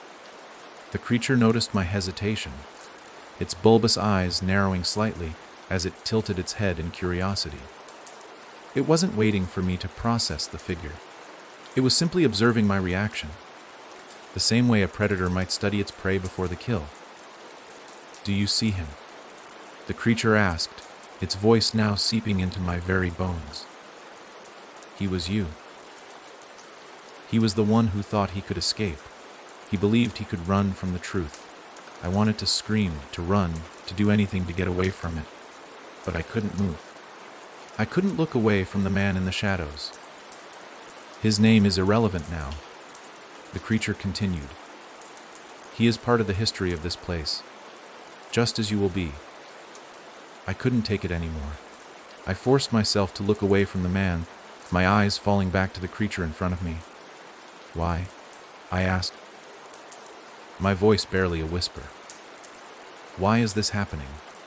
The creature's mouth twisted into a grotesque grin, revealing rows of jagged teeth that seemed to go on forever. Because you are chosen, it said, each word dripping with malice. You are part of the cycle, the pattern that repeats itself over and over again. My heart began to pound in my chest.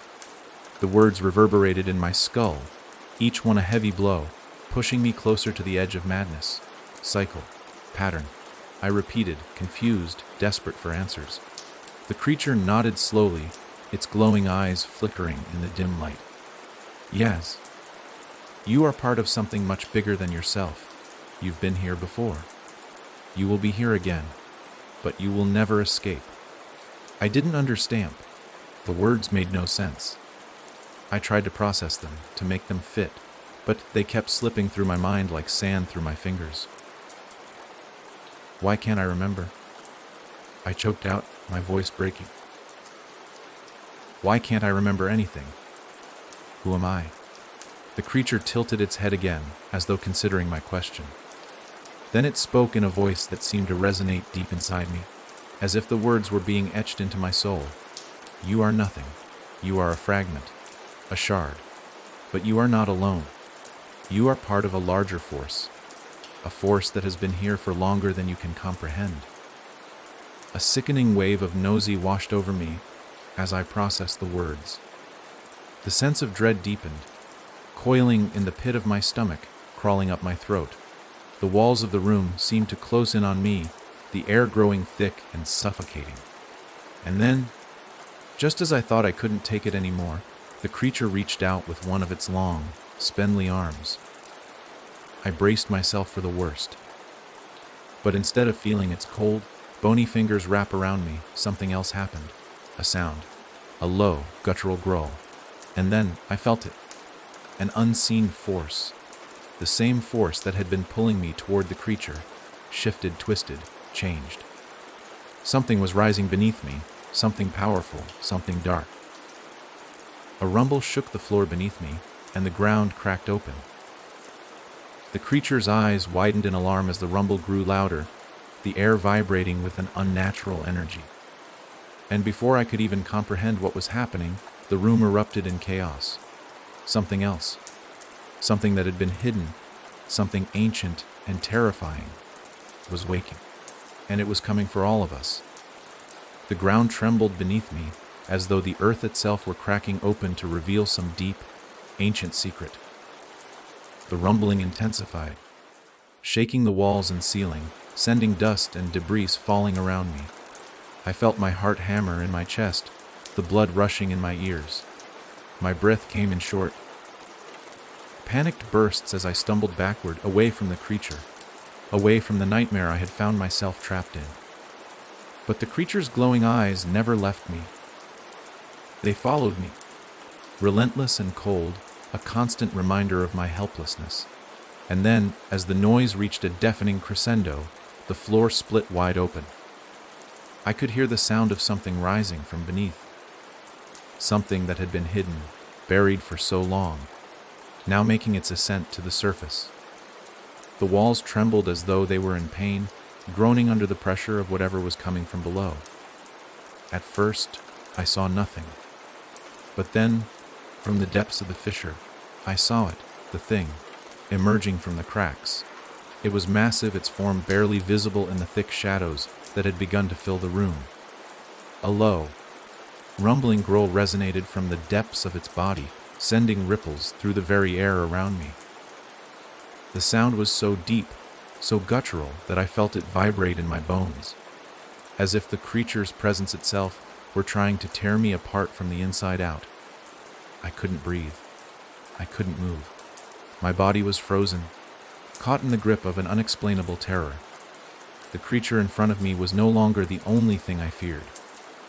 This new horror, whatever it was far worse. The creature, the one that had been watching me with its cold, glowing eyes, let out a low hiss. It stepped backward, its elongated limbs trembling, and I realized this was no ordinary being. It was afraid. Afraid of what? The answer came to me in a horrifying rush. It wasn't just a creature. It was an agent, a servant, bound to the ancient power rising from beneath. The thing that had been hidden for so long, the thing that had been waiting. I had to move. I had to run. I turned, my legs finally responding. But the moment I tried to make it toward the exit, the air shifted. It felt as though the very walls were closing in on me, like they were alive, pushing me back, trapping me in this terrible, suffocating space. My eyes darted around in panic, searching for any escape. But it was too late. The shadows had deepened, the space around me warping and shifting. The floor beneath me buckled, sending me crashing to the ground. I heard it, the thing, its roar echoing through the chamber. A sound so primal and ferocious that it seemed to tear the very air in half. The creature in front of me, the one that had once held my attention with its eerie, otherworldly gaze, was no longer the focus. The real terror was what was coming from below. The entity that had been slumbering for millennia was waking, and nothing at all, could stop it. I crawled across the floor, my hands scraping against the jagged stone, as I tried to escape the crushing weight of the air that seemed to pull me back. As though the very space itself wanted to consume me, I had to get out. I had to. But there was nowhere to run, no way to hide. The thing that was rising was not something of this world. It was something ancient, something that defied comprehension. A force so powerful, so malignant, that even the creature, the one I had been following, the one that had pulled me deeper into this nightmare, was retreating from it. And then I saw it. From the depths of the cracks in the floor, a massive arm shot up, coated in thick, blackened scales, each one glinting like obsidian in the dim light. It reached out, grasping the edges of the fissure with a strength that shook the room to its core. The creature's glowing eyes narrowed in terror. I had no idea what I was looking at, but I knew one thing for sure: this was not something that belonged in the world I knew. This was a force of pure darkness, something that had been locked away for reasons beyond my understanding, and now it was free. As the creature from the shadows began to emerge fully, the air grew colder. A biting chill crept in, spreading through my body like ice. I tried to push myself up, but my limbs refused to cooperate, weighed down by an invisible force. The thing continued to rise, towering over me, its form more monstrous than anything I could have imagined. Its body was like that of a serpent, long and coiled, but its head was something else entirely, something incomprehensible. Eyes that were not eyes, a mouth that wasn't a mouth, and a presence that seemed to absorb the light around it, leaving only the suffocating darkness. It opened its mouth, and the sound that followed was enough to make me feel as though my soul were being torn from my body. A screeching, grinding, otherworldly sound, something that didn't belong to this reality. I tried to scream, but no sound came. It was too late. The creature lunged. The last thing I remember was the weight of the darkness closing in on me and the terrible, twisted shape of the thing coming for me. And then, nothing. I awoke in darkness. It was as if I had been trapped in the depths of an endless, suffocating void. I could feel the weight of the darkness pressing down on me, like it was trying to crush me, to squeeze the very life out of me. My chest tightened with every breath, each one feeling like I was inhaling the very air of despair. I couldn't remember how I got here. I couldn't remember what had happened, but the terror, the feeling of being watched, it was still with me. I reached out, my hands trembling as I searched for something, anything, to cling to. The ground beneath me was cold, rough, like stone. I could feel the jagged edges beneath my fingers as I dragged myself forward, moving through the unyielding blackness. My eyes struggled to adjust, but there was nothing. The dark was absolute, all-consuming. I couldn't even see my own hand in front of my face. It was as if the very fabric of reality had unraveled, leaving me in some in-between place. A space that existed only in the dark corners of my mind. Was I alive? Or had I been consumed by the thing that had been waiting? The thing that had emerged from the depths. I tried to recall the last moments. The creature, its monstrous form. The darkness that had swallowed everything. The roar, the feeling of being trapped in the crushing grip of something older than time. But the more I thought about it, the more my mind seemed to fragment, slipping away from me like sand through my fingers. And then, in the void, I heard something. A whisper. It was faint at first, a barely audible murmur, like the wind rustling through dead leaves. But it grew louder, clearer, until it was a voice, a low, grating voice that seemed to come from everywhere and nowhere at once. You shouldn't have come here. I froze, my heart skipping a beat. My breath caught in my throat. That voice, it wasn't the creature. It wasn't the thing that had risen from the earth. This voice was something else. Who are you? I called out, my voice cracking in the emptiness. But there was no answer. Only the echo of my own voice, bouncing back to me like it was lost in some hollow cavern. I pushed myself to my feet, the cold stone beneath me scraping against my skin. I had to find my way out. I had to. The voice returned, louder this time, more insistent, more alive. You have awakened it. You've set it free. A shiver ran down my spine. The words twisted in my mind, knotting together like a painful puzzle. I had set it free. I had awoken something. But what? The voice seemed to laugh. Though it wasn't a laugh in any human sense. It was a sound filled with despair, an echo of something broken, something twisted and beyond salvation. You think it's over, that you've escaped. But you're wrong. It's only just begun. The darkness pressed in closer, like it was alive with the malice of something ancient and hungry, something that had been waiting for me, waiting for someone to disturb the fragile balance that had kept it locked away, waiting for someone to let it out. I stumbled forward, my feet slipping on the smooth, slick stone beneath me. I could feel the oppressive weight of the space closing in on me, pushing me toward something. Something I couldn't yet see, but I could feel it there, just out of reach. The voice laughed again. You think you can escape, that you can run from what you've unleashed. There's no escape from it. Not now. I turned, spinning in circles, my heart racing as I searched for any sign of light. Anything to break the suffocating, consuming blackness that surrounded me. Please, I whispered. My voice cracked, desperation clawing at my throat. Who are you? What do you want from me? There was a long silence.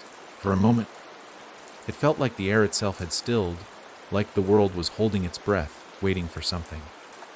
And then the voice spoke again, its tone almost patient. You're already here. Don't you see? You've already walked into its domain. There's no turning back now. It knows you. The words hung in the air like a curse, their weight dragging me further into the void. My mind raced, spinning, trying to understand, trying to make sense of it all. But the more I tried to piece it together, the more fractured everything became. The thing that had been waiting, the thing that had risen, it wasn't just a creature. It wasn't just a being of darkness. It was something older, something tied to the very fabric of this place. It was part of the darkness, part of the void that I had awoken. The thing from below wasn't the end. It was only the beginning, and I was trapped in its domain. I took a deep breath, though it felt useless, like I was inhaling the very void itself. The air tasted bitter, metallic, and just as I felt my legs start to give way beneath me, I saw something. A flicker of movement. A glimmer of light. It was faint, just a spark in the distance. But it was enough to ignite a surge of hope in my chest. I pushed forward, stumbling through the darkness, the void stretching on in every direction, closing in, threatening to swallow me whole. But the light, it was growing brighter now, clearer. It wasn't much, but it was something. A beacon, a lifeline. I moved toward it with all the strength I had left, my heart pounding in my chest, my body screaming with exhaustion. But I couldn't stop. I couldn't let the darkness consume me. Not now. Not after everything I had been through. The light grew brighter still, and as I drew closer, I realized it wasn't just light. It was a doorway, a tear in the fabric of reality. I hesitated for a moment, unsure. Could I trust it? Could I really escape? But I had no choice. I ran. And the moment I stepped into the light, the world around me collapsed. The darkness shattered. The air was filled with a deafening, echoing roar. The creature from below, the force that had been lurking in the void, screaming its rage as it lost its grip on me. But it wasn't enough to stop me. I had escaped. For now. The light faded as quickly as it had appeared, leaving me standing at the edge of something new. A place that felt more like an afterthought, like it shouldn't exist, like it had been lost to time and memory. I stood on the threshold of a forgotten path. The ground beneath me was uneven, the earth soft and damp, the air thick with the scent of decay and rot. It wasn't a forest, not like the one I had left behind, nor was it a cave or an abyss. It was a place between places, an area that didn't belong, but had always been there. Where was I? I swallowed hard, the questions swirling in my mind faster than I could keep up with. I had thought the worst was over. The creature, the darkness, the crushing grip that had almost consumed me. But now, as I looked out into the nothingness ahead of me, I wasn't so sure. This place, it wasn't natural. I could feel it in my bones, a cold, gnawing sensation that wouldn't go away. The very air seemed wrong, as though it was poisoned with memories long buried, memories that had been trapped here, forgotten by the world, just like the path itself. I stepped forward, my feet sinking into the ground with each step, as if the earth was reluctant to let me pass. The path stretched out before me, winding through the darkness, disappearing into the unknown. For the first time since I'd arrived here, I felt the weight of silence. The oppressive, suffocating silence that blanketed the area was unbearable. There were no birds, no wind rustling through leaves, no sounds of life, just the hollow, echoing quiet. And that's when I heard it. A whisper. It wasn't the voice from before, the one that had followed me through the void. No, this whisper was different. This one was softer, like the breath of something ancient, something forgotten. You shouldn't have come here. The voice was barely audible, barely there, but it made my skin crawl, the hairs on the back of my neck standing on end. It was as though the earth itself was speaking to me, warning me. I stopped, standing perfectly still, listening for any sign of movement, any clue as to where the voice had come from. But there was nothing, just the silence. I couldn't shake the feeling that I was being watched, that I wasn't alone in this forgotten place. I turned back to where I had come from, hoping, praying that I could go back through the light, back to the place I had escaped from. But there was nothing behind me, no doorway, no tear in the fabric of reality. It was as if the path I had walked down had vanished the moment I had stepped onto this new one. I was trapped. The whisper returned, louder this time, carrying with it a sense of urgency, of dread. You can't leave. Not until it's done. I gritted my teeth. The creature, the thing that had risen, the voice from the void, they had been warning me, hadn't they? They had said this wasn't over, that I had only just begun to understand the consequences of what I had done. But what did that mean? What was done? What was left for me to face? I had to know. I had to understand. I continued walking, my steps slow, deliberate, as though the path itself might try to pull me under at any moment. I had to move forward. I had to keep going. The path twisted and turned, leading me deeper into the unknown, the earth growing softer and more unstable with every step. The trees, if they could even be called trees, loomed over me like twisted, skeletal remains, their limbs like fingers reaching out to grab me, to pull me into the darkness. The whispering grew louder, though I couldn't tell if it was coming from the earth, the trees, or somewhere inside my own mind. It was relentless, a constant murmur that wouldn't stop. You are the key. You always have been. I paused, my mind racing. The key. What did that mean? I took another step, my feet sinking deeper into the soft ground, my breath shallow. The air felt thick now, almost suffocating, as if something was pressing down on me from all sides. The further I walked, the more the silence pressed in around me, until it felt like I was walking through a tunnel, the walls closing in, the air growing heavier with every step. And then, through the darkness, I saw it. A figure. It was standing in the middle of the path, just ahead of me, motionless. It was cloaked in shadows, its features obscured by the darkness. But even from a distance, I could feel its presence, a weight that pressed on me from all sides, as though it was something ancient, something impossible. I froze. The figure didn't move. It just stood there, silent, watching, waiting. Do you remember? The voice, the whisper, the words, it came from the figure. A voice that was both familiar and strange, like a memory I couldn't place, like something I should know but couldn't quite reach.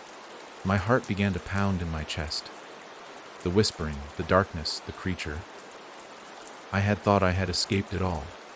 But now, standing before this figure, I realized that I hadn't escaped anything. I had walked straight into the heart of it. I wanted to scream. I wanted to run, to flee from this place, to wake up from whatever nightmare this was. But I couldn't move. I couldn't even breathe. The figure stepped forward, its form shifting, becoming clearer with each step. And then I saw its face. And I froze. It was me. But it wasn't. The face was mine, but twisted, wrong. It was aged, weathered, as though it had been pulled through time, distorted by something ancient, something beyond comprehension. Its eyes were dark, empty voids, hollow and soulless, as though it had been drained of everything that made it human. You are the key, it said again, its voice cold and unfeeling. The one who is meant to unlock what has been locked away for so long. I couldn't speak. I couldn't even think. The figure reached out toward me, its hand hovering just inches from my face. And with a voice like the crackling of dry leaves, it whispered, "You've already done it. You've already opened the door." A sudden, sharp pain tore through my chest, like something was pulling at my very soul, yanking it from within me. My vision blurred. The ground beneath me swayed, and for a moment, I thought I would collapse. But the figure was still there, still watching, still waiting.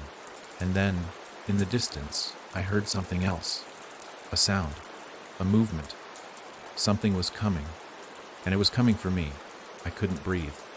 The weight of the figure's gaze crushed me, its cold, hollow eyes locking onto mine, pulling me deeper into this place I had wandered into. "You've already done it," it had whispered. What did that even mean? What had I done?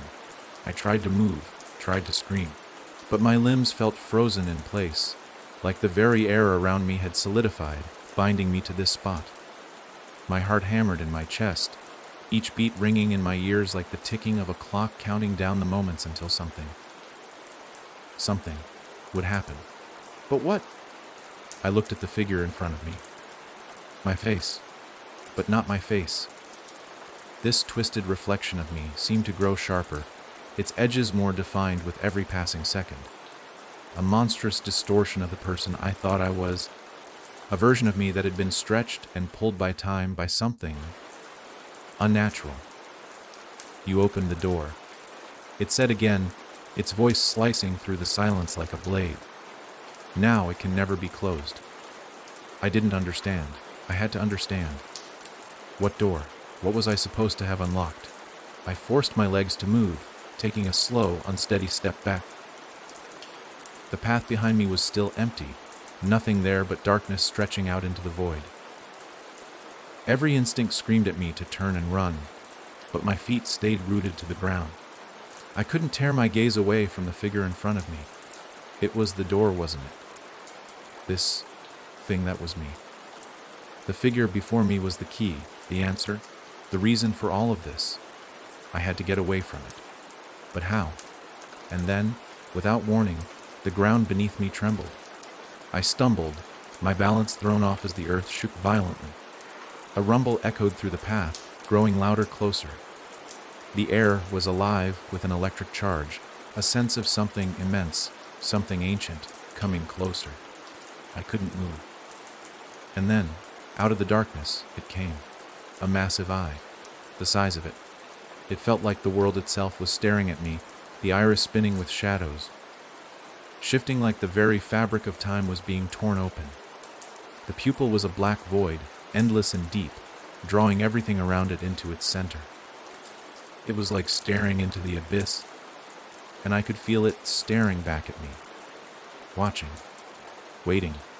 The eye hovered just above the twisted figure of myself, as though it had emerged from the very depths of the darkness itself. I froze. This thing, this was what I had unlocked. This was what I had been warned about. But how could it be? Do you see now? The voice of the figure spoke again, but this time it wasn't the same. It was no longer cold, no longer detached. It was filled with something darker, something more hungry. The eye glowed brighter, casting a sickly light over the twisted landscape. Shadows writhed and twisted, as though trying to break free from the light's grasp, but no matter how much they struggled, they were drawn into the eye, absorbed into its depths. I could feel it. Feel the pull of it tugging at me from all sides. I wanted to scream, to run, but the path behind me was gone. The darkness stretched out in front of me unbroken, and there was nowhere left to go. And then, as I stared at the eye, I saw something. Something moving in its depths. A shape, a shadow, a figure. It was me. The realization hit me like a slap across the face. The eye. It was me. The reflection I had seen before wasn't some twisted doppelganger. No. This thing, this eye, was the true version of me. The thing that had been watching me all along, the one who had always been here. The thing that had been guiding me, pulling the strings, and using me. The figure I had seen before was just an extension of it. I was the key, and this was what I had opened. The eye in the dark. No, it begins. The whisper came from everywhere. From the earth beneath me. From the air. From the eye itself. I could feel it now. The thing that had been pulling me forward. The entity that had orchestrated every moment of this journey. I had been nothing more than a vessel, a tool to unlock this moment. It wasn't over. It had only just begun. The ground trembled again. This time, it wasn't just a rumble. The earth cracked, and the darkness began to shift, moving like it was alive. Something was coming. Something that had been trapped here for so long. Something that was waking. And the eye, I could feel its gaze on me, feeling it pierce through my soul, pulling the deepest secrets from within. It knew everything. It knew me. Step forward. The command was simple. No force behind it, no demand. But it didn't need that. I felt the pressure, the weight of it pushing me forward, urging me to comply, urging me to walk toward the eye. I couldn't fight it. I didn't want to. Something deep inside of me wanted to go toward it. Something ancient, something primal. I took a step, and then another. The path grew darker the closer I came to the eye, and the whispers became more frantic, more desperate. Don't you see? The voice of the figure was louder now, echoing through the dark. This is your fate. You are the key. You are the one who will open the door. No, I couldn't. I had to stop, but the pull was too strong. The shadows were thickening around me, closing in. The eye loomed larger, the shadows stretching out like arms, grabbing at my skin, pulling me closer. I was almost there. And then, just as I thought I couldn't go any further, the ground gave way. I fell. I couldn't see. I couldn't hear. The world had gone silent. It was like I was falling forever. No end, no sound, nothing but a vast emptiness. But I could feel it. The pull. The darkness gripped at me, twisting its unseen fingers around my body, pulling me deeper into the void. There was nothing to hold on to, nothing to anchor me. I was weightless, helpless, lost. And then, just as I thought I would lose myself entirely, the fall stopped. I hit the ground with a violent thud, my body slamming into something hard and unyielding. Pain shot through me, but it was distant, like I wasn't entirely sure I was still in my own body. My skin felt wrong. It felt like it wasn't mine anymore. The ground beneath me was cold and slick, like stone. And as I slowly pushed myself up, my hands, my trembling hands, were covered in something wet, something thick, blood. My blood. I forced myself to stand, but the dizziness almost knocked me back down. It felt like my very soul had been ripped from its place and thrown into this unending abyss. The air here was oppressive, thick with a strange, almost metallic scent. There was no light, no sun, no stars, only a deep, suffocating blackness that pressed against my chest, making every breath feel like an effort. But then I heard it. A faint whisper, so soft I almost thought I imagined it. But no, it was there. The voice again, low and insistent. Welcome. The word hung in the air, a chilling invitation that made my skin crawl. It wasn't a voice I recognized, yet somehow it felt familiar. It felt like it had been waiting for me here, like it knew exactly who I was. I looked around, my eyes straining against the darkness, but there was nothing. Nothing but the emptiness, stretching out in every direction. I wanted to scream, to call out, but the words died in my throat before they could escape. And then the ground shifted beneath me. At first it was subtle, just a slight tremor, like a distant echo. But then the tremor grew stronger, more pronounced, and I realized it wasn't just the ground that was moving.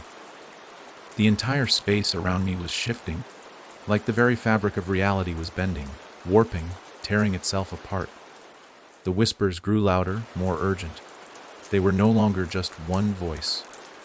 They were many, all speaking at once, a cacophony of sounds that scraped at my mind like fingernails on glass. Come closer. I froze, every muscle in my body tensing at the command. My instincts screamed at me to run, to escape, but there was nowhere to go. Nowhere to hide. The whispers were everywhere now, filling the air, surrounding me. It was like they were coming from within me, from deep inside my own soul. The sensation was suffocating, overwhelming. I could feel it, the pull again, stronger than before. The gravity of it, the weight, was unbearable. I had no choice. I stepped forward. The darkness seemed to ripple around me as I moved, almost as though the air itself was alive, responding to my every motion. With each step, I could feel the ground beneath me shift and change, like I was walking on some unholy living thing, something that could feel my presence, something that knew I was here. And then, through the darkness, I saw it, a flicker of light. So faint, so small, it might have been an illusion, but I couldn't stop myself. My body moved toward it, drawn as if by some invisible force, until the flicker grew brighter, more defined, revealing a shape. A doorway. A door. I stopped in front of it. It was massive, towering over me like some ancient, forgotten structure. Its frame was cracked and weathered, the wood so dark and decayed that it seemed like it might crumble to dust at any moment. But it was the door itself that drew me in. Its surface was covered in strange, intricate carvings, symbols I couldn't comprehend, twisting patterns that seemed to shift and writhe as if they were alive. I reached out instinctively, my hand trembling as it hovered just above the door's surface. "Open it," the voices whispered in unison. "Open the door." I didn't want to. I couldn't. But the pull was too strong. The air around me felt thick, oppressive, pressing against me as if the door itself were a pressure point in the world. Everything inside me screamed no, but my hand reached forward. It was as though the door was waiting for me, waiting for my touch. I pressed my palm against the surface, feeling the cold wood beneath my skin.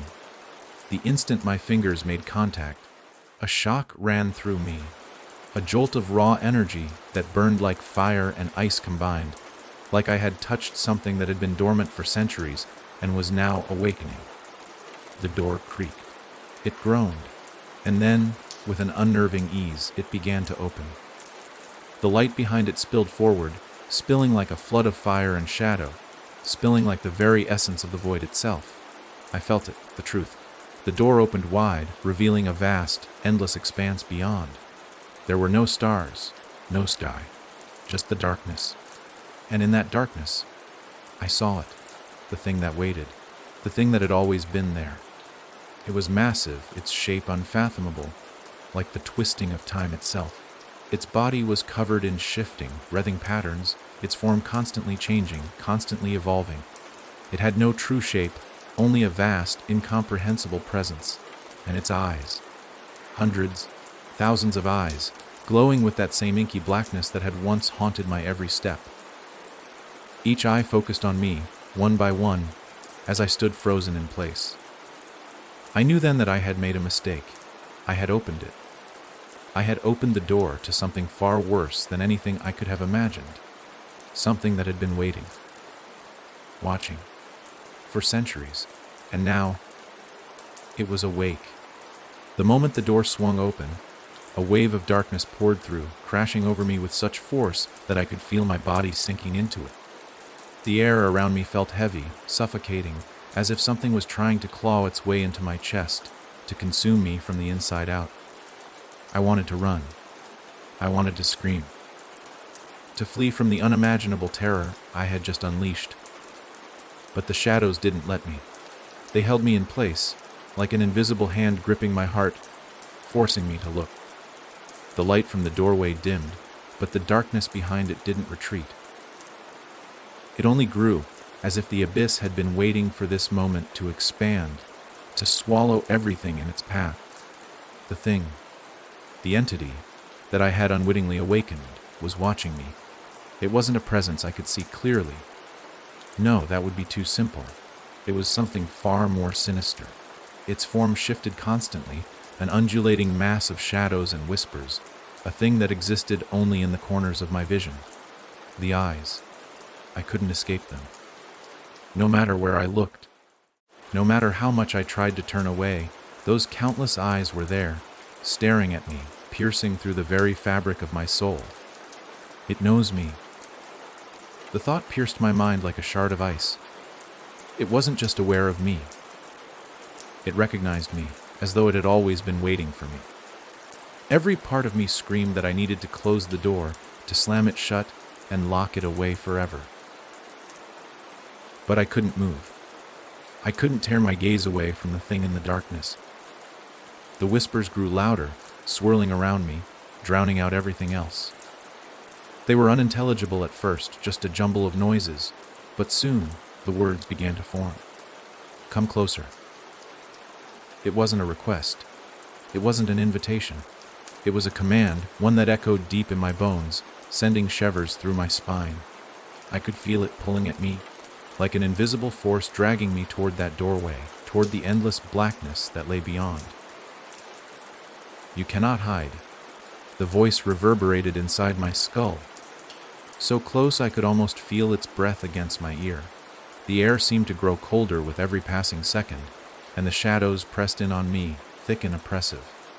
And then I saw it. A figure stepped out from the depths of the darkness, a silhouette just beyond the threshold of the door. At first, it was barely visible, a shadowy outline against the void, but as it took another step forward, the dim light from behind it illuminated its form. It was human, or at least it had once been. The figure was tall, gaunt, its limbs unnaturally elongated, like they had been stretched beyond recognition.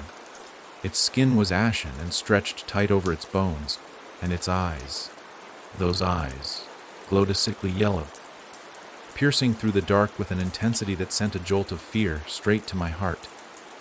It didn't move like a person. It glided, hovering just above the ground, its feet never truly touching the earth beneath it. I could feel its gaze on me, its unblinking stare burning into my soul. The whispers grew louder, more frantic, swirling around me, drowning out everything else. I could hear my heartbeat in my ears, thumping louder and faster with every passing second. I should have been running. I should have been screaming, but I couldn't. My body wouldn't obey. It was like I was frozen in place, trapped in this nightmare of my own making. The figure stepped closer, its movements smooth and deliberate, as though it had all the time in the world. As it approached, I could see its face more clearly, or what remained of it.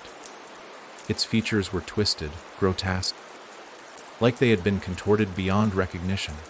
The skin was pulled tight over its skull, stretched and cracked, the eyes wide and hollow, and yet they were so full of life, so full of malice.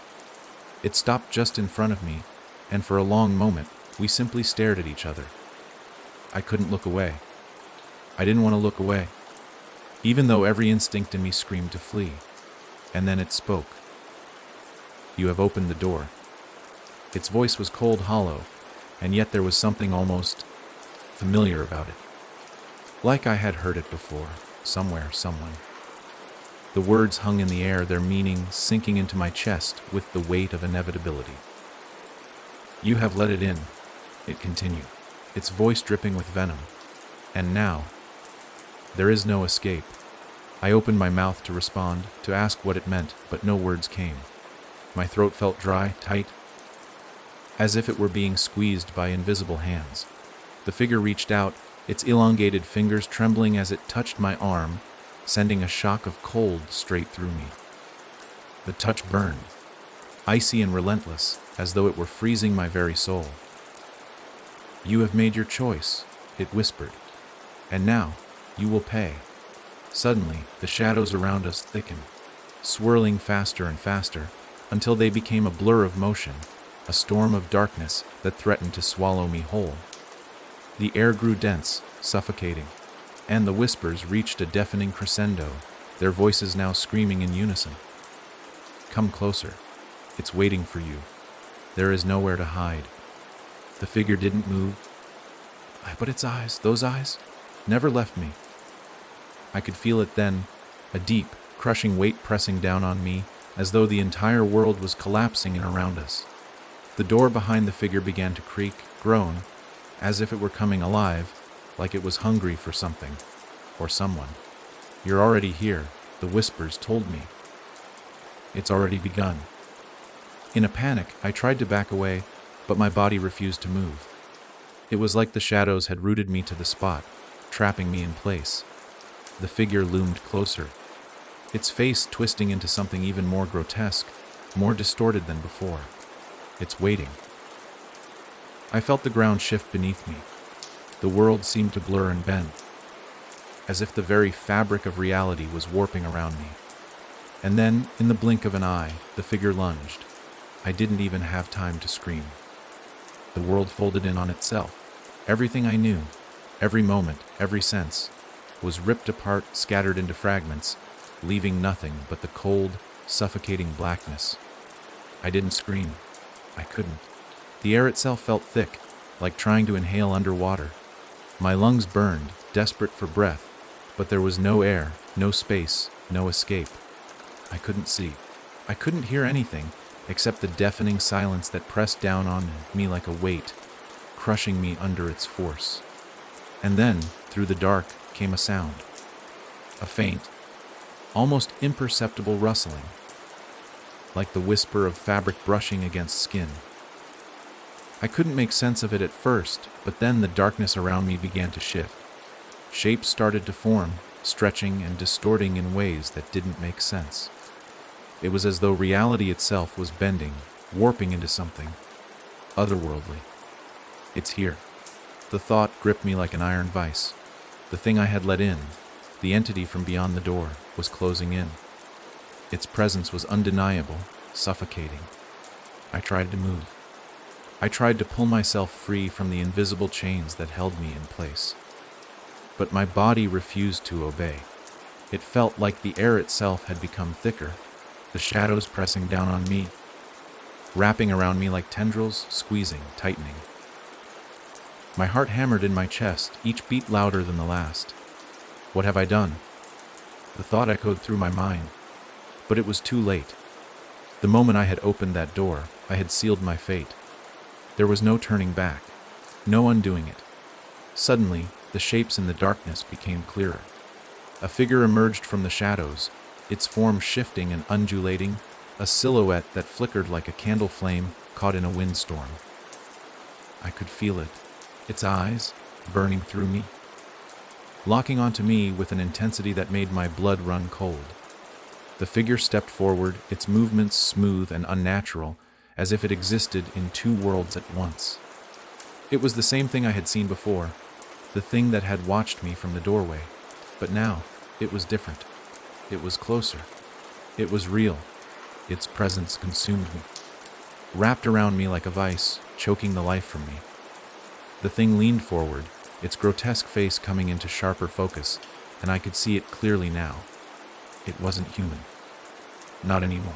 Its skin was stretched thin over its skeletal frame, the flesh cracked and decayed. Its eyes, those horrible, glowing yellow eyes, seemed to pulse with some unholy light, and its lips pulled back in a mockery of a smile. "You should have never opened it," it hissed, its voice like the scraping of metal on stone, sharp and grating. The words sent a shiver down my spine, and for the first time since it had appeared, I understood the true horror of what I had done. The door had never just been a doorway. It had been a portal, a tear in the fabric of reality itself, and by opening it, I had invited something into this world that should never have been allowed to cross over. "You've freed me," the thing continued, its voice reverberating through the darkness. "But that's only part of the price." A sudden chill shot through my body, as if ice had replaced my blood. The thing's words lingered in the air, a promise of something far worse to come. And then, in a blur of motion, it reached out, its hands stretching impossibly long, its fingers like sharp, elongated claws. I tried to back away, but I couldn't move. My body felt frozen in place, caught in the creature's grip. Its hand wrapped around my wrist with a force that sent a jolt of pain through me. The cold radiating from it seeped into my skin, into my very bones, and I could feel something changing. The whispers, the ones that had followed me since the moment I opened the door, now grew louder, filling my head, drowning out everything else. The voices were frantic, panicked, like they were trying to warn me, to make me understand the gravity of the situation.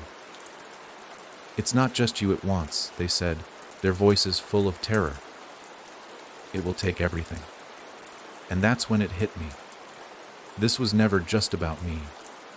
I wasn't the only one who had opened that door. I wasn't the only one who had set it free. The thing's grip tightened, and I felt a sharp pain shoot through my wrist. The cold from its touch spread like wildfire, consuming my entire arm, crawling up my neck, down my spine. The entity's laugh, low and guttural, echoed in my mind, like it was mocking my feeble attempts to fight back. "You should have stayed away," it said, its voice dripping with malevolent glee. "Now you'll understand what happens when you invite the darkness into your world." I could feel it then, something inside me unraveling, something being taken. My vision blurred, and the darkness around me seemed to deepen, swallowing everything.